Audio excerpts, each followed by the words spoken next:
జగదీష్ రెడ్డి గారు, దేశంలో యూరియా కొరత ఉంది, కానీ తెలంగాణలో కూడా దేశంలో అంతర్భాగంగా తెలంగాణలో యూరియా కొరత ఉంటే బీఆర్ఎస్ మాత్రం ఎక్కడా సమస్య లేదు, తెలంగాణలో కాంగ్రెస్ ప్రభుత్వానికి చేత కాదు అని ఓదరగొడుతూ ఉంది.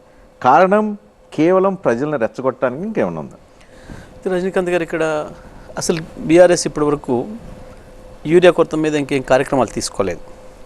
ఇప్పటివరకు మీరు చూస్తున్నాయన్నీ, మీరు చూపిస్తున్నాయన్నీ, మేము కాదు మీరు చూపిస్తున్నాయన్నీ ప్రజలు, రైతులు వాలంటరీగా వాళ్ళు చేస్తున్న కార్యక్రమాలు ఏంటివి?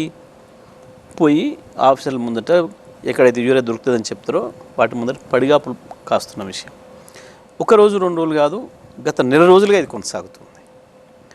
రాష్ట్ర ప్రభుత్వానికి సోయి లేదనేది నేను మాట్లాడుతున్న విషయం కాదు, రైతులు మాట్లాడుతున్న విషయం. గత 10 ఏళ్లలో ఎప్పుడూ లేదు ఇటువంటి సీన్, ఇప్పుడే వస్తుంది అనే మాటను మనం వింటున్నాం. ఇప్పుడు పోయిన సంవత్సరం మేమేం అనలేదే, పోయిన సంవత్సరం కూడా మేము ప్రతిపక్షంగా ఉన్నాం, మేము అనలేదే. ఉన్నాయి కాబట్టి ఉన్ననాడు మేమేం మాట్లాడలేదు, రైతులు కూడా రోడ్ల మీదకి రాలేదు. ఇవాళ బీఆర్ఎస్ మాట్లాడడం లేదు, రైతులు మాట్లాడుతున్నారు.